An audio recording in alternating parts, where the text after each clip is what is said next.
이번 주에는 여러 정치적 이슈들이 있습니다. 다들 그냥 4개월 만에 이렇게 나라가 많이 바뀌고 있나 싶을 정도인데, 그중에서 좀 이슈가 되고 있는 건 정치적인 현안에서는 뭐 오늘 현우님께서 이진숙 위원장 관련된 내용도 다뤄주시고, 또 동환이 형은 연금 관련된 이슈를 다뤄주시고, 또 정치 얘기만 하는 것이 아니니까 그 안에서 조금 추려봤는데, 일단은 주 4.5일제에 대한 얘기가 계속 오고 있고, 파업도 진행되고 있고, 실제로 지금 현실화가 되고 있는 경기도 지역을 한번 소개하려고 합니다.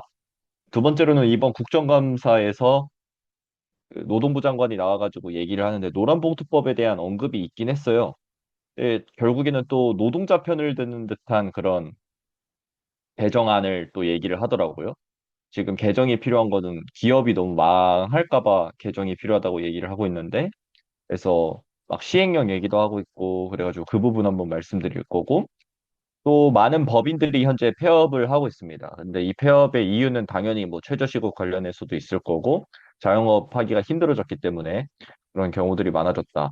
세 번째는 일을 안 하는 걸 장려하는 세상이라는 걸 또 다루려고 하는데, 뭐 지원금 관련된 거예요. 실업급여랑 게다가 뭐 구직급여 기타 등등 엄청 많아가지고 그거랑 약간 중국인 관련한 이슈들도 한번 다뤄보겠고, 그리고 이번 주에 이재명이 청년들 만나러 돌아다니면서 막 일자리 얘기하고 하는데, 결국에는 사업자보다는 또 노동자 관련된 이슈고, 이재명 정부 때 4.5일제 외치고 있는데 또 강조하고 있는 게 시간이더라고요. 연간 시간.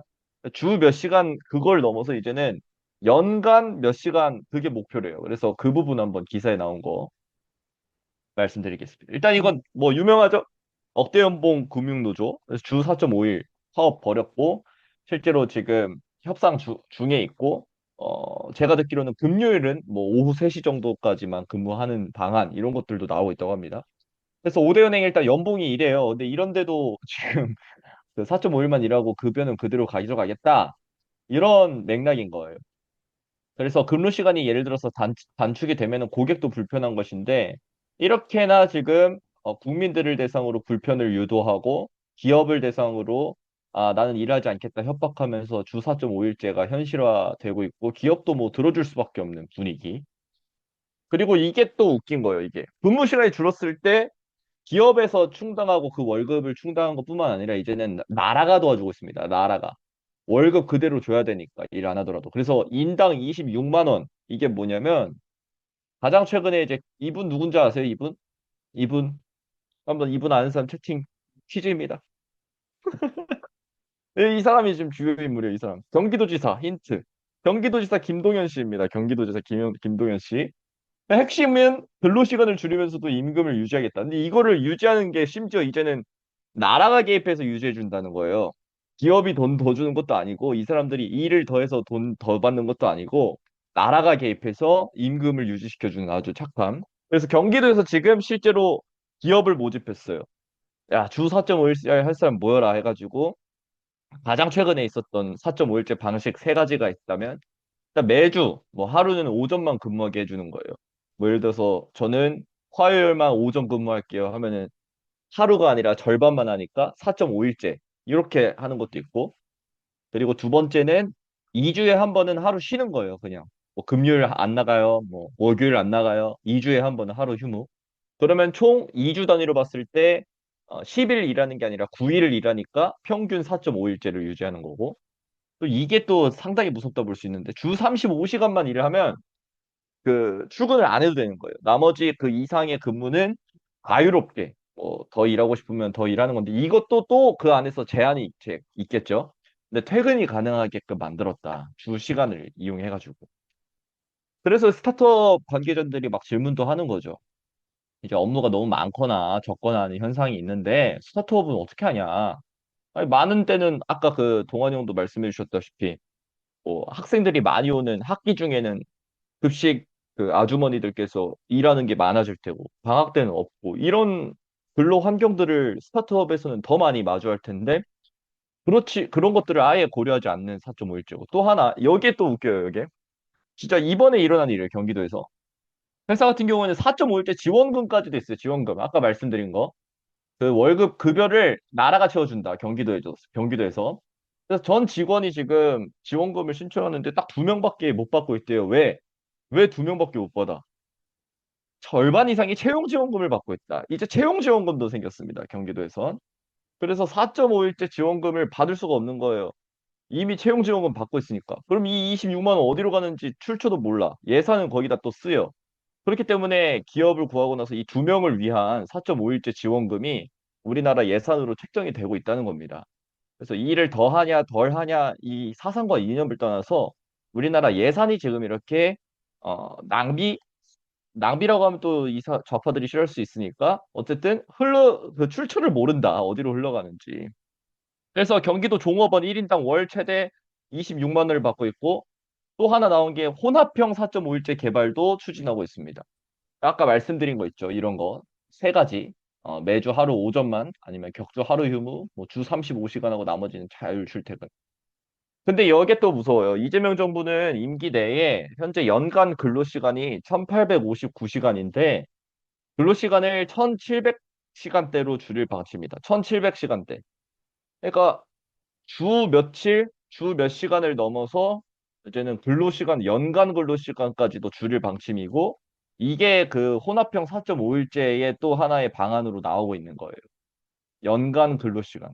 그래서 실근로시간 단축 방안으로 주 4.5일제를 제한하지만 이 법안 안에 연간 근로시간까지도 어, 이렇게 나라에서 통제할 수가 있다라는 기사가 하나 있었었고요. 그래서 첫 번째 소개해 드리려고 했던 기사는 일단은 이렇게 주 4.5일제가 현실화되고 있고 우리나라 세금까지 투입이 되고 있고 그리고 이미 지원금이 너무 많아요. 채용 지원금까지 받고 있어서 4.5일제 지원금을 받을 수 없다는데 이 26만 원씩이나 1인당 26만 원씩이나 주는 이 돈 어디로 어떻게 예산이 책정되고 흘러가는지 알 수가 없다. 두 번째, 이건 좀 짧습니다. 그 국정감사와 노범법 그리고 법인 폐업률을 말씀드리려 하는데요. 이 김경호 장관이 현재 고용노동부 장관입니다. 네, 이분 같은 경우에는 어디 당 출신인가? 바로 정의당 출신입니다. 정의당. 정의당에서 노동 관련해서 정치를 했던 사람이에요. 그러니까 민주당보다 더 하다면 더 할 수 있겠죠. 이 사람이 현재 고용노동부 장관입니다. 그래서 노란봉투법에 대한 지적이 국정감사 때 나왔어요. 너무 애매하다. 이거 기업들이 일 못하는 거 아니냐? 그랬더니 갑자기 김용웅 장관이 예상외로 그러면 보완할 수 있는 입법을 검토하겠다라고 했는데 그 사람이 제안한 게 산재 관련해서 또 얘기를 한 겁니다. 우리는 산재 근절하기 위한 노란봉투법이지 이걸 보완하겠다는 거예요. 기업이 입을 피해를 보완하겠다는 게 아니라 아, 이 공장에서 최근 SPC 공장에서 노동자 사망이 있었잖아요. 또 노동자 그 관련한 사고 이슈를 몇 가지 예시로 들고 와서 전체 기업을 압박하는 예시로 사용하고 있고 또 그 제재만으로는 산재 근절이 안 되기 때문에 더한 노란봉투법을 더 기업을 압박할 수 있고 더 산재가 일어나지 않을 수 있는 아, 그런 보안 입법을 검토하겠다라는 맥락의 메시지여서 실망스러웠죠. 당연히 뭐 기대도 안 했는데 그냥 실망에 실망을 거듭하는 현재 모습입니다. 그리고 또 폐업률, 장수 기업마저도 무너진다. 이거는 3일 전 기사예요. 3일 전 기사. 10년 이상 법인 폐업률이 역대 최다. 그래서 그 데이터를 쫙 들고 와 보니까 10년 이상 근무한 거면은 여기 안에 그막 음식점도 포함되어 있는 거거든요. 10년 이상 음식점 했다. 맛집이에요. 20년 가까이 했다. 진짜 완전 맛집. 어, 다른 예시로 막 일본 같은 경우는 우동집, 덮밥집 막 3대째 가문을 이어서 하는데 우리나라는 이제 그것도 불가능한 거예요. 지금 최저시급도 높아졌고 가능은 하겠지만 어려워진 거죠. 그래서 10년 이상 20년 미만 종속 법인이 8,557개로 역대 최다. 폐업을 이렇게 많이 택했고요. 20년 이상도 2,643개로 가장 많았다. 전년 대비 10.6%나 늘었고 20년 이상을 이어왔던 법인은 6.8%나 폐업이 늘었다는 겁니다. 그래서 그 장수 기업 중에서는 서비스업이 무려 3,100개예요. 3,100개 정도 돼요. 비중이 27%나 되는데 아무래도 서비스업 같은 경우에는 뭐 알바생을 쓰는 경우들도 많고 그 임금에 있어서 압박을 받을 수밖에 없어요. 그리고 또 하나는 제조업, 항상 뭐 얘기 나오는 제조업, 그 다음이 도매업, 소매업입니다. 그래서 제조업 비중도 많고 더 많이 늘어나고 있는 것이 현재 제조업 위기가 장수 기업 안에서도 집중적으로 나타나고 있다는 기사가 나왔습니다. 그래서 내부 사정으로 당분간 쉽니다. 이런 게 가게 사장님께서 건강이 갑자기 안 좋아지시고 뭐 가족 일이 있고 그런 경우들도 있지만 지금 아마 이런 것들이 붙어 있는 매장이나 기업에 갔을 때 대다수의 이유는 이제 대한민국에서 기업하기도 힘들어졌고 서비스업으로 창업하기도 힘들어졌고 특히나 우리나라를 이끌어가던 제조업도 힘들어져서 폐업의 비중이 상당수를 차지하고 있습니다. 음, 안타까운 일이에요. 자, 세 번째. 일 안 하기를 장려한다. 프랑스 관련된 것들도 최근에 많이 이슈가 됐죠. 그래서 은퇴자가 오히려 일하는 청년보다 소득이 더 많다라는 게 프랑스 현재 상황인데 우리나라도 비슷합니다. 그래서 우리나라 최근 한 주 동안 어떤 급여, 실업급여부터 해가지고 이직급여, 기타 등등 어떤 급여가 있는지 그리고 소개되고 이슈화 그나마 됐던 것이 어떤 것인지 한번 말씀드리겠습니다. 실업급여 바뀐다. 자발적 퇴사에도 190만 원. 근데 이게 중요한 게 자발적 퇴사예요. 원래는 그냥 실수하거나 갑자기 해고가 되면 실업급여를 줬었던 거거든요. 근데 이제는 자발적 퇴사. 내가 일 안 할래요 하고 퇴사를 해도 실업급여를 주는 경우들이 생기기 시작했죠. 옛날에는 그런 취지가 아니었습니다. 갑자기 해고되고 일할 곳 없고 그런 사람들을 위한 실업급여 주겠다 얘기했다면 지금은 그냥 주는 거예요. 그 다음 또 하나가 있어요. 이게 이번에도 생겼어요. 생겼다기보다는 원래 구직급여 관련한 이슈들이 있었는데 이제는 자발적 이직자 이게 또 붙어버리죠. 자발적 이직자가 구직을 할 때에도 또 급여를 준다. 일생에 딱 한 번 지원이라고 하는데 이게 한 번이 쉽지 도입이 되면 더 많아질 수도 있어요. 그래서 이것도 살짝 핫했던 이슈. 그래서 일하고 싶은 자에게 희망을 하면서 구직급여가 또 6년 만에 인상이 됩니다. 인상. 다 퍼주는 거예요. 다 퍼주는 거. 어? 이게 진짜 말이 돼요, 이게? 그래서 김용문 장관이 뭐라 하냐면 잠시 멈춘 청년에게는 다시 일어날 기회. 일하고 싶은 청년에게는 당당히 일할 기회. 그렇죠. 맞는 말을 했어요. 최근에 또 맞는 말을 했어요. 멈춘 청년에게는 다시 일어설 기회. 일하고 싶은 청년에게는 당당히 일할 기회. 근데 오히려 이게 지금 뛰게 만들고 있다는 거죠. 구직 활동할 때 돈 주고, 실업급여 주고, 이직자 관련해서 또 이직자 관련 구직급여 주고, 이거 급여 또 인상하고.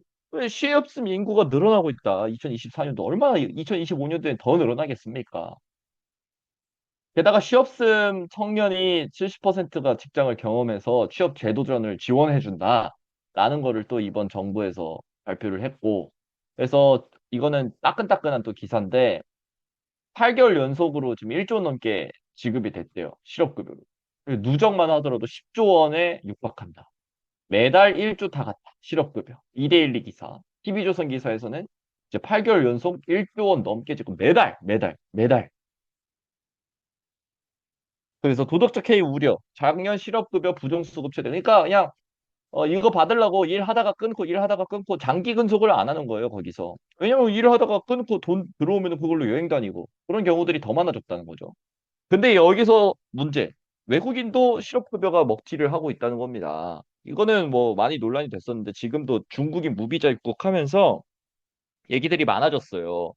중국인이 이슈가 되면서 고용보험 신규 가입자 외국인이 지금 신규 가입자가 37%나 됐습니다. 37.1%.